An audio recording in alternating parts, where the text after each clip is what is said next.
Dr. Madison Brooks rubbed her tired eyes, the holographic displays of the Lunar Observatory's detection array casting a soft blue glow across her face.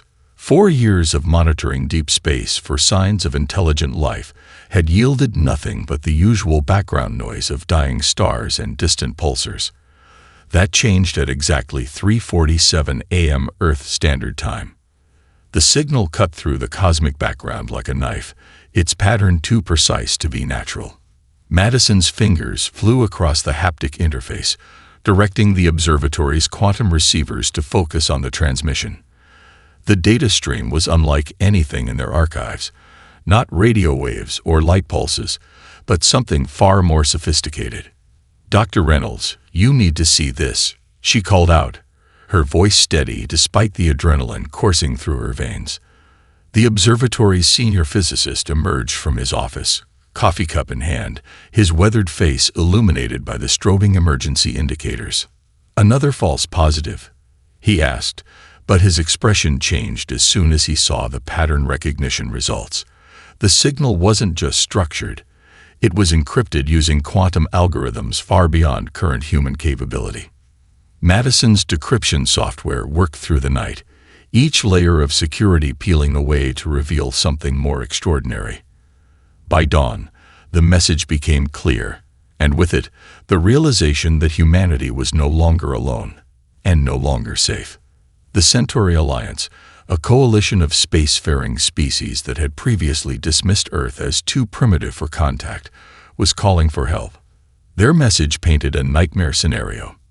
An ancient race of predatory beings known as the Vorkath had awakened from millennia of hibernation.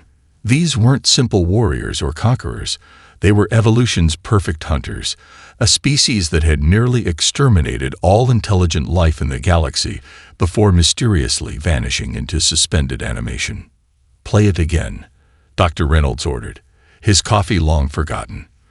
The holographic display materialized in the center of the control room, showing the translated message in crisp, azure text. Asterisk to any surviving civilizations. The quarantine has failed. The Vorkath emergence protocol is in effect. Their hibernation chambers are opening. Our fleets cannot hold. They feed on fear and grow stronger with each victory. Our most advanced weapons only seem to excite them. They are not simply killing. They are hunting, playing, learning. 15 worlds have already gone silent. We need help. We need warriors who can stand against the perfect predator. Please. There is so little time. Asterisk. Attached to the message were visual records that made Madison's blood run cold. The Vorkath moved like living shadows, their bioorganic armor adapting to every weapon the Alliance deployed. Energy shields, plasma cannons, and quantum disruptors. The pinnacle of galactic military technology, barely slowed them down. The footage showed them learning, evolving their tactics with each engagement, turning the Alliance's sophisticated defenses against them. "Get me the UN Security Council," Dr. Reynolds said, his voice grave. "And Madison, get me the International Search and Rescue Federation too. Something tells me we're going to need a different kind of warrior for this fight." Madison raised an eyebrow. "Search and rescue. Against these things." Reynolds smiled grimly.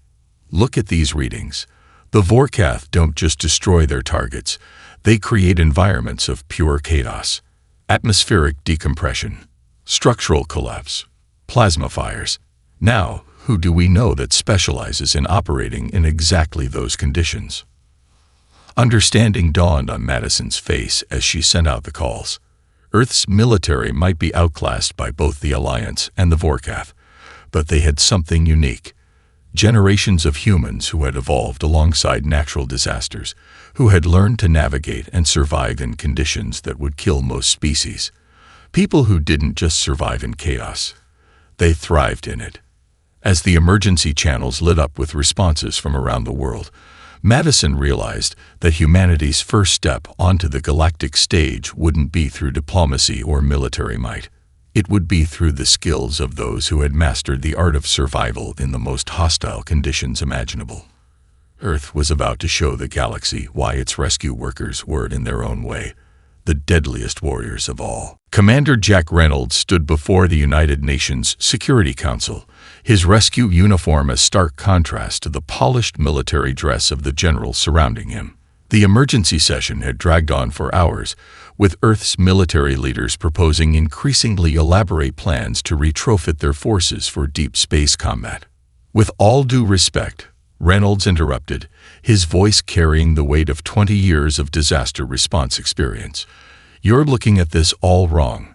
The Alliance has better ships, better weapons, and better armor than anything we could cobble together in time. But they're still losing." The chamber fell silent as Reynolds stepped forward, bringing up holographic footage from his own team's recent missions. "This is the Mount Baker volcanic incident last month. Watch my people moving through toxic gas, navigating unstable terrain, predicting structural collapses before they happen. This is the Gulf Coast hurricane response. Teams working in complete darkness, underwater, saving lives while dodging debris that could kill them instantly." He switched to the Alliance's footage of the Vorkath attacks.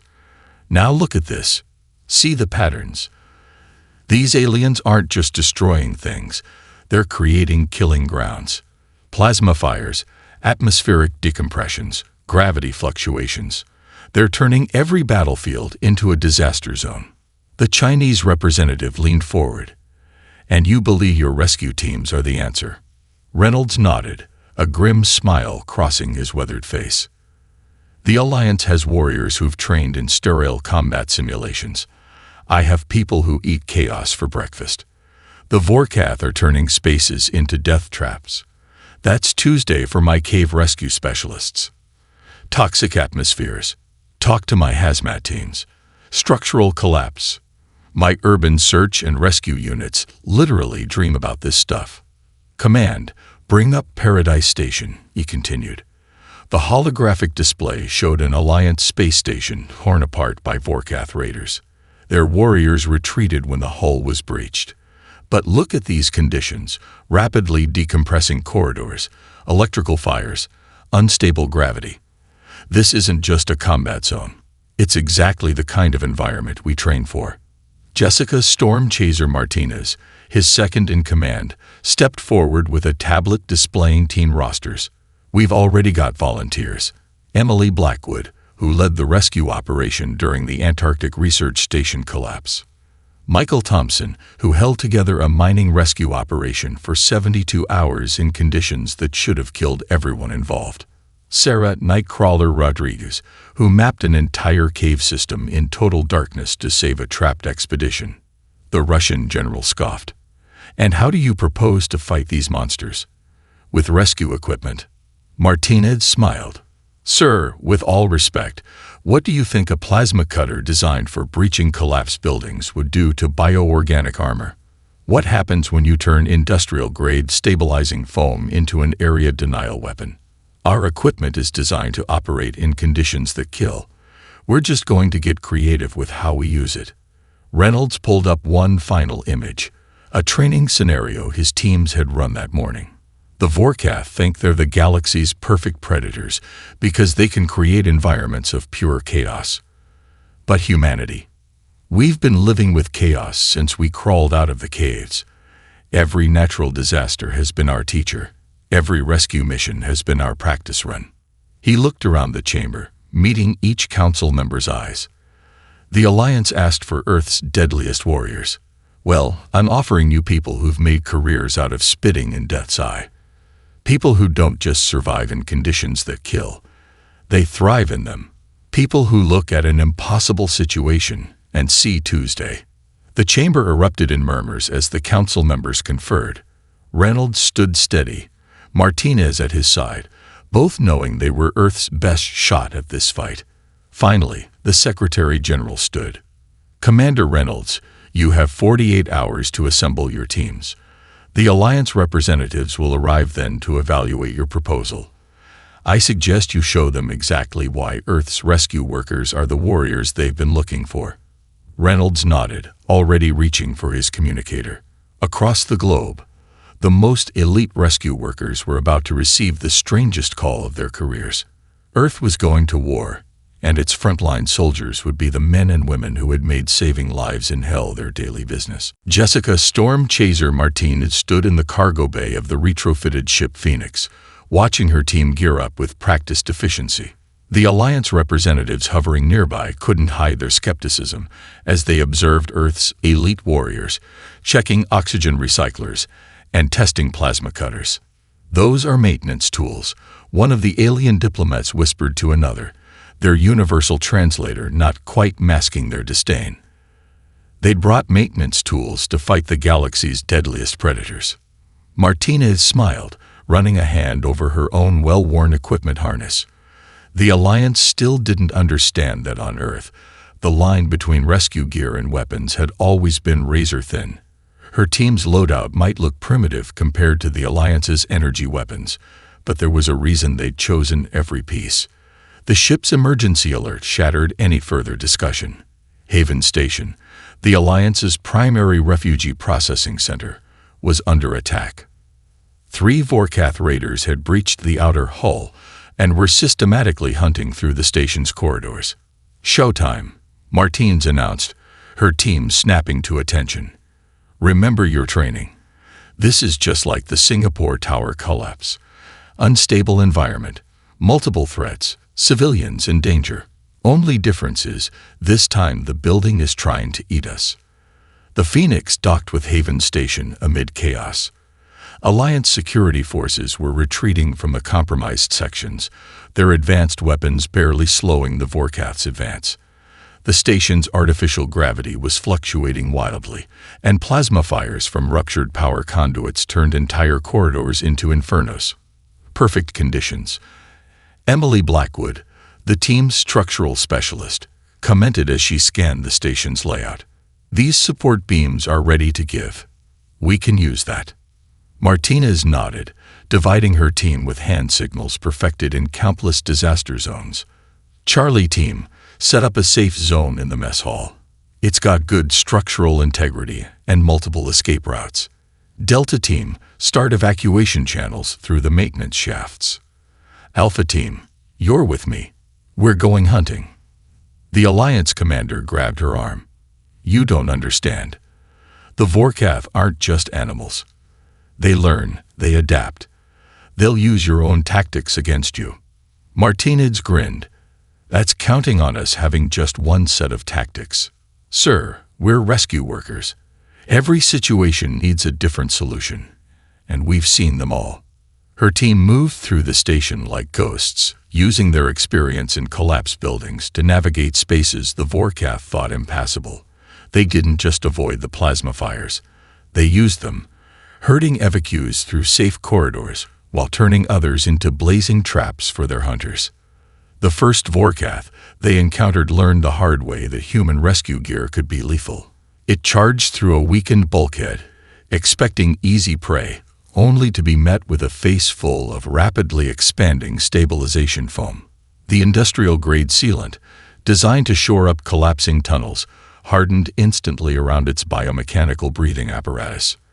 The second one fell to a combination of structural knowledge and timing. Blackwood's calculations were perfect. 1 strategic cut with a plasma torch, and 3 deck plates worth of debris crushed the predator that thought it was stalking them. The third Vorkath proved wilier, adapting to their tactics, learning, but it had never faced opponents who treated adaptation as a way of life. When it finally cornered Martinez's team in a depressurizing chamber, it discovered too late that this had been their plan all along. "Rescue workers don't think like warriors," Martinez explained later to the stunned Alliance commander as her team helped secure the station. "Warriors try to control chaos. We know better. You can't control it. You have to flow with it, use it, make it work for you." The Vorkath create disaster zones because they think it gives them an advantage. They've never met people who treat disasters as their natural habitat. The commander stared at the wreckage of the Vorkath raiders, each defeated by what his species had dismissed as primitive tools and desperate tactics. "Perhaps," he admitted, watching Martinez's team efficiently coordinating the station's repairs, "we have been overlooking something fundamental about humanity's strength. Martinez just nodded, already focused on the next challenge. The galaxy was about to learn that Earth's deadliest weapons weren't its guns or bombs. They were the men and women who had made cheating death into an art form. Admiral Keksixi of the Centauri Alliance stood motionless in the observation deck, watching Michael Tank Thompson demonstrate rescue techniques to a group of elite Alliance warriors. The massive former mine rescue specialist moved with surprising grace as he showed them how to navigate in zero-visibility conditions. "Your energy weapons are worse than useless in these scenarios," Thompson explained, his voice carrying the weight of experience. "The Vorkath have already adapted to them, but they've never faced someone who can predict exactly how a structure will collapse or how fire will spread through enclosed spaces." The Admiral's facial tendrils twitched, a sign of deep contemplation in his species. "You speak of these lethal conditions as if they were old friends." Thompson chuckled, adjusting his breaching gear. "On Earth, we evolved alongside our disasters. Volcanoes taught us about extreme heat and toxic gases. Earthquakes showed us how structures fail. Floods taught us water pressure and fluid dynamics. Every natural disaster was a lesson, and every survival situation made us stronger." The training chamber hummed to life, simulating the conditions of a Vorkath attack. Darkness flooded the space, artificial gravity began to fluctuate, and holographic fires sprouted from ruptured conduits. The Alliance warriors tensed, their advanced combat implants struggling to compensate. "Stop trying to fight the chaos," Thompson called out, moving effortlessly through the chamber. "Work with it. Feel how the gravity shifts are creating natural flow patterns. Notice how the fire is telling you about air currents. The environment isn't your enemy. It's giving you every tool you need to survive." One of the Alliance's most decorated warriors, Commander Zexthai, stepped forward. "Our combat doctrine focuses on maintaining control of the battlefield. You suggest we deliberately surrender that control." Thompson grinned, pulling out a simple rope and carabiner. "Watch closely." He launched himself into the chaotic space, using the shifting gravity fields to gain momentum. The rope whipped out, wrapped around a support beam, and suddenly Thompson was using the station's own instability as a weapon. He moved like water, flowing through spaces that seemed impossible to navigate. "Vorkath create chaos because they think it gives them an advantage," Thompson explained, landing softly beside the astonished commander. "But chaos is neutral. It's not good or bad. It's just energy waiting to be directed. On Earth, we learned this lesson through blood and sacrifice." The Admiral approached, his scientific curiosity piqued. "Your species seems almost purposefully designed for this type of warfare. Yet you chose to specialize in rescue operations rather than combat." Thompson's expression grew serious. "That's because we learned the hardest lesson of all. Anyone can destroy. Creation, preservation, salvation. That's the real challenge. The skills needed to save a life in impossible conditions are the same ones needed to end a threat. The difference is in how you apply them." He gestured to the holographic display, showing Earth's various natural disasters. "Every one of these events shaped us. While other species were developing energy shields, we were learning to read the warning signs of an avalanche. While you were perfecting faster-than-light travel, we were figuring out how to survive being trapped underground for weeks." The chamber activated again, this time simulating one of the Vorkath's favorite tactics, a cascading environmental failure. Thompson walked the Alliance warriors through it step by step, showing them how each disaster created opportunities, how every seemingly lethal condition could become an advantage. "The Vorkath think they're the perfect predators because they can create killing grounds," Thompson concluded, watching his students begin to grasp the concepts. "But humanity, we've been living in killing grounds since we first stood upright. Every mountain range, every ocean, every natural disaster has been trying to kill us for millennia. We didn't just survive, we turned those challenges into opportunities." Admiral Keksixi watched as the Alliance warriors began to move differently, began to see their environment with new eyes. Perhaps this, he realized, was humanity's true gift to the galaxy, not their technology or their weapons, but their unique perspective on adversity itself. The Vorkath were about to learn that they weren't the only species shaped by evolution's harshest lessons. They were just the only ones who had forgotten that survival was about more than being the perfect killer. Lieutenant Amanda Ghost Parker stood in the wreckage of what had once been the Alliance's premier combat training facility. Around her, alien warriors watched with a mixture of disbelief and growing respect as she transformed their pristine simulation chamber into something far more practical. "Welcome to Tuesday," she announced, her voice carrying the same calm authority that had guided countless souls through urban disasters. "Today, we're going to unlearn everything you know about combat and start thinking like rescue workers." The chamber's holographic systems sparked to life, recreating the aftermath of a Vorkath attack. Twisted metal, unstable gravity fields, and spreading plasma fires filled the space. But instead of rushing to contain the chaos, Parker walked straight into it. "First lesson," she called out, navigating through a corridor that seemed impossible to traverse. "Stop seeing problems and start seeing paths. That plasma fire isn't just a hazard, it's creating updrafts we can use. The structural damage isn't just debris, it's showing us exactly how the station will behave under stress." Commander Zexthai, now her most dedicated student, followed her lead. His movements were becoming more fluid, less mechanical. "You move like you can read the disaster itself," he observed. Parker smiled, pulling out her thermal scanner. "That's exactly what we do. Earth's rescue workers don't just respond to disasters. We learn their language. Every crack in a wall tells a story. Every change in temperature is a conversation. The Vorkath think they're creating fear and chaos, but they're actually giving us a blueprint." She directed the teams through increasingly complex scenarios. Urban search and rescue techniques merged seamlessly with combat maneuvers. Cave diving protocols adapted perfectly to zero-gravity warfare. What looked like retreat was actually strategic positioning. The Vorkath's greatest weakness, Parker explained while demonstrating how to use destabilized gravity fields for rapid movement, is that they think like predators. They create killing grounds because that's all they know. But we've spent generations learning how to turn killing grounds into rescue zones. The breakthrough came during the third week of training. A simulated Vorkath attack hit the facility. But this time, the Alliance warriors didn't freeze or fall back. They'd moved like water through the chaos, using every disaster the Vorkath created against them. Parker watched with pride as her students applied their training. Commander Zexthai used a controlled structural collapse to trap a Vorkath hunter. A team of Alliance engineers turned a plasma breach into an improvised containment system. Even the most technically advanced warriors were learning to trust their instincts over their combat computers. "This is why Earth sent rescue workers instead of soldiers," Parker explained to the Alliance command staff afterward. "Soldiers are trained to impose order on chaos. But in rescue work, we learned something different.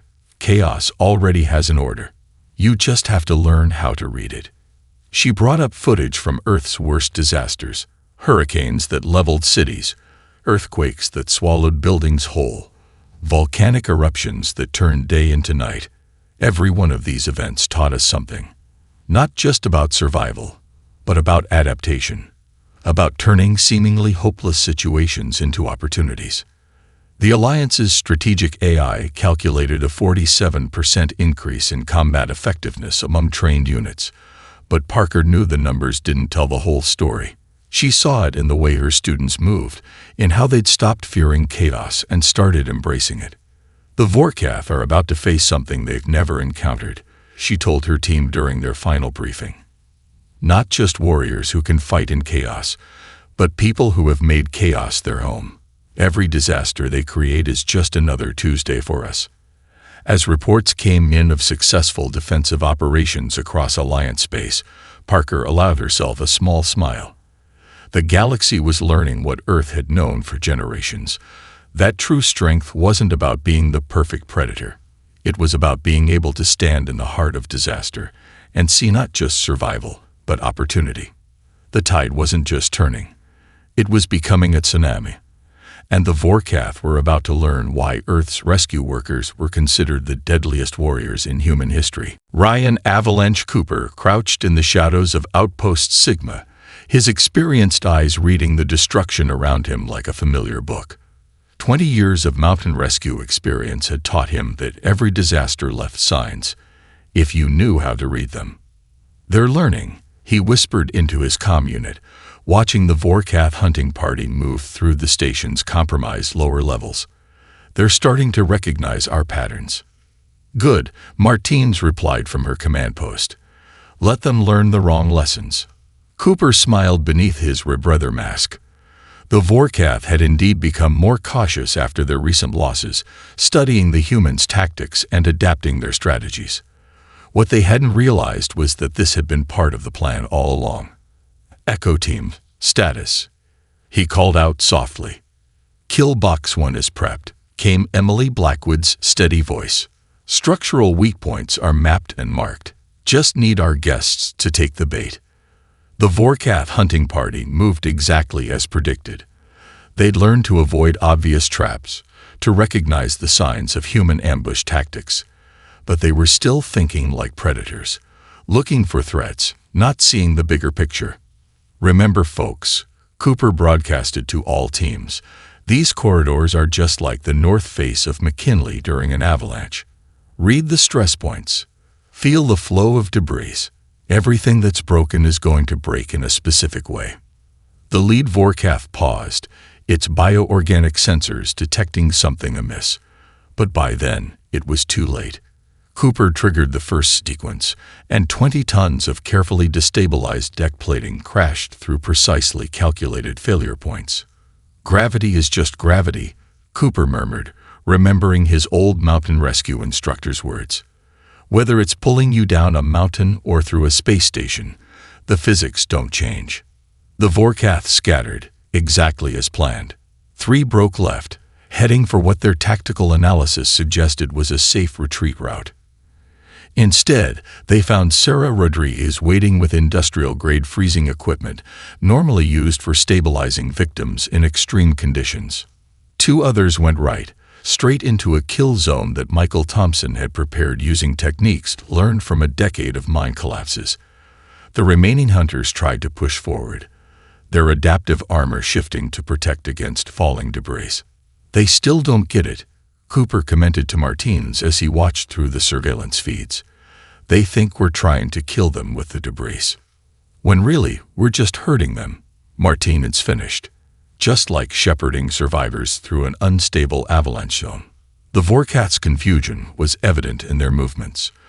They'd evolved to be the perfect predators, to adapt to any weapon or tactic used against them. But they'd never faced an enemy that used the entire environment as both weapon and shield. "All teams, execute Phase 2, Cooper commanded. Across the station, rescue workers turned to disaster specialists began implementing protocols developed through generations of handling Earth's worst catastrophes. Plasma fires were channeled through ventilation systems, creating walls of superheated gas.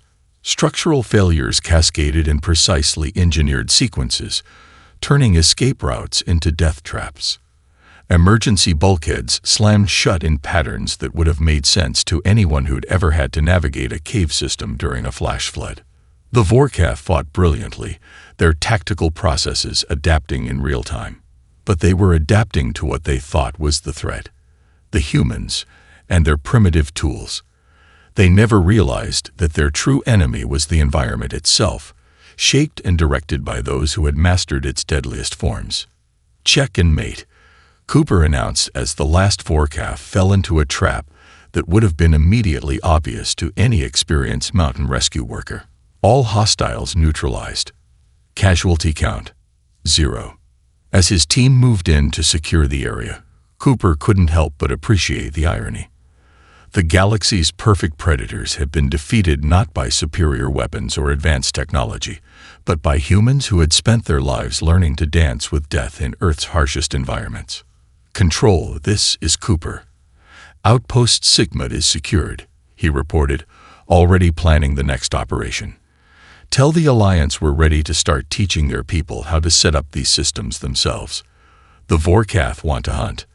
Let's show them what it means to be hunted by those who made survival an art form. Samantha Phoenix Reeves watched the holographic battle map with calculating eyes as the largest Vorkath fleet ever recorded emerged from hyperspace near the Alliance Central Hub. 20 years of structural firefighting experience told her this was the moment everything would either hold together or collapse spectacularly. "They're angry," she observed to Commander Zexthai, who stood beside her in the reinforced command center. "They're not just hunting anymore. They're out for revenge." "Good," the Alliance commander replied, having learned well from his human teachers. Anger makes them predictable. The central hub had been transformed under Reeves' guidance.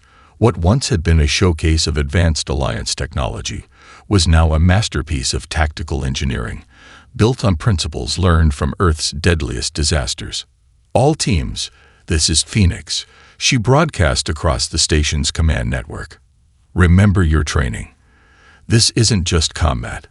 This is a mass casualty incident in a compromised structure. Everything we've learned about disaster response comes into play now." The first wave of Vorkath boarding pods struck the outer rings exactly where Reeves had predicted. Their tactical algorithms had analyzed human defense patterns and determined these were the weakest points. They hadn't realized these weaknesses were engineered specifically to draw them in. Breach teams detected in sectors 7 through 12, the Alliance AI reported. Structural integrity compromised in predicted patterns. Reeves nodded, watching the Vorkath forces spread through the station's outer layers. "Just like a 5-alarm fire," she muttered. "They think they're following the path of least resistance, but they're actually following our ventilation plan." Years of fighting structure fires had taught her how buildings breathed, how airflow could turn a containable blaze into an inferno or be used to control one. The same principles, she'd discovered, worked perfectly in space stations. Phase 1 complete, Michael Thompson reported from his position in the engineering sector. "They've taken the bait. Moving to Phase 2. Across the station, rescue workers and their Alliance students began implementing protocols that would have been familiar to anyone who'd fought fires in Earth's densest cities. Atmospheric controls shifted subtly, creating pressure gradients that herded the Vorkath into prepared zones. Structural supports, seemingly damaged by the initial assault, began to fail in precisely calculated sequences. "They're adapting," Zexthai warned as the Vorkath forces began to recognize some of the patterns.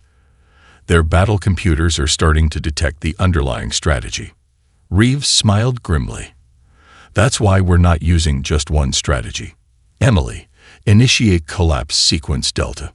The station's supposedly rigid structure suddenly became as dynamic as any burning building Reeves had ever worked in. Corridors that had been escape routes became death traps. Emergency bulkheads that should have provided safety became the perfect tools for containment. Just like old times, Jessica Martinez's voice crackled over the comm as her team engaged a Vorkath elite unit. "Remember Jakarta? That 20-story apartment complex that was half collapsed." "Same principles," Reeves confirmed, watching as the Vorkath forces found themselves fighting not just humans and Alliance warriors, but the very environment itself. Every disaster has a rhythm. You either learn to dance with it, or it destroys you. The Vorkath fought brilliantly, their adaptive tactics evolving with each engagement, but they were trying to adapt to what they thought was the threat. The weapons, the defenders, the obvious hazards. They never realized that the entire station had become one massive rescue operation in reverse, guided by those who had mastered turning disaster zones into survivable spaces. Final phase, Reeves commanded as the Vorkath reached the station's core. "Show them why Earth's rescue workers are the deadliest force humanity ever produced." The station's core, which the Vorkath had identified as the critical target, revealed its true nature. Every lesson learned from collapsed mines, every technique developed in burning skyscrapers, every strategy perfected in earthquake zones came into play at once. The galaxy's perfect predators found themselves caught in a trap designed by those who had spent their lives turning death traps into rescue opportunities. The hunters had become the hunted, and their prey were those who had made cheating death into an art form. Thomas "Bedrock" Anderson stood before the assembled Alliance Council, his weathered rescue uniform a stark contrast to the ornate chamber. The victory at Central Hub had marked a turning point in the war, but the real revolution was just beginning. The Vorkath weren't defeated by superior firepower, Anderson explained, his voice carrying the quiet authority of someone who had spent decades pulling people from death's grasp. They were defeated by a fundamental truth that Earth's rescue workers have known for generations. The difference between a killing ground and a survival zone is simply a matter of perspective. The holographic displays showed footage from the final battle, but Anderson had edited it to highlight something subtle. Not the combat itself, but the way Earth's rescue techniques had transformed the very nature of space warfare. "Look here," he pointed to a sequence where a team of Alliance warriors, trained in Earth rescue protocols, had turned a devastating hull breach into a tactical advantage. They're not just fighting. They're reading the disaster. Every rupture, every system failure, every structural collapse became a tool in their arsenal. Admiral Kekseksi, now one of humanity's strongest advocates, stepped forward. "We had always seen chaos as the enemy. Your people showed us it could be an ally." Anderson nodded, bringing up new displays, training programs being implemented across Alliance space. Former rescue workers from Earth were now the most sought-after instructors in the galaxy. Their expertise, born from generations of facing Earth's natural disasters, was revolutionizing how species approached survival itself. The Vorkath's greatest mistake, Anderson continued, wasn't underestimating our weapons. It was assuming that because we specialized in saving lives, we weren't warriors. They never understood that mastering survival in lethal conditions requires a deeper understanding of death than any predator could achieve. The council chamber hummed with discussion as Anderson showed them the next phase of implementation. Earth's rescue protocols were being adapted for everything from space station design to planetary defense systems. The very principles that had helped humanity survive its harshest environments were now becoming the foundation of a new galactic defense doctrine. But the most important lesson, Anderson emphasized, isn't about tactics or technology. It's about perspective. Earth's rescue workers succeeded where warriors failed because we never saw ourselves as fighters. We saw ourselves as guardians, turning deadly environments into zones of survival. The Vorkath created chaos to kill. We mastered chaos to save lives. Commander Jessica Martinez, still wearing her battle-worn rescue gear, joined him at the podium. The galaxy now knows that Earth's greatest warriors weren't bred in military academies. They were forged in collapsed mines, tempered in burning buildings, and perfected in nature's deadliest disasters. Every catastrophe that tried to kill us became a teacher. The council's chambers filled with images from Earth's history. Rescue workers plunging into hurricanes, diving into flooded caves, rappelling into volcanic crevices. Alongside each Earth image was footage of those same techniques being used to defeat the galaxy's most feared predators. "This is humanity's gift to the galaxy," Anderson concluded. "Not our technology, not our weapons, but our perspective on survival itself." The Vorkath thought they could break civilizations by turning environments lethal. Instead, they encountered a species that had spent its entire history learning to thrive in lethal environments. The new Galactic Defense Force, he explained, would be built on this foundation. Every species had its own disaster specialists, its own unique survival skills. Earth's rescue workers would help unite these different approaches into something unprecedented, a force that could turn any predator's hunting ground into a survival zone. The distress signal that reached Earth asked for warriors, Anderson said, his voice carrying to every corner of the chamber. Instead, they got something far more powerful, people who had made saving lives in impossible conditions into an art form.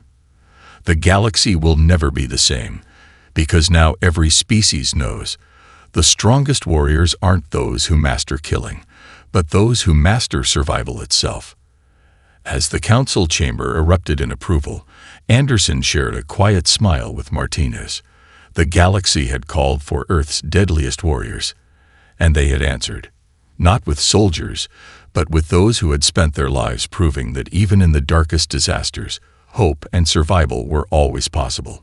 The legacy of Earth's rescue workers would echo through the stars for generations to come, reminding the galaxy that true strength lies not in the ability to create death, but in the mastery of saving life against impossible odds.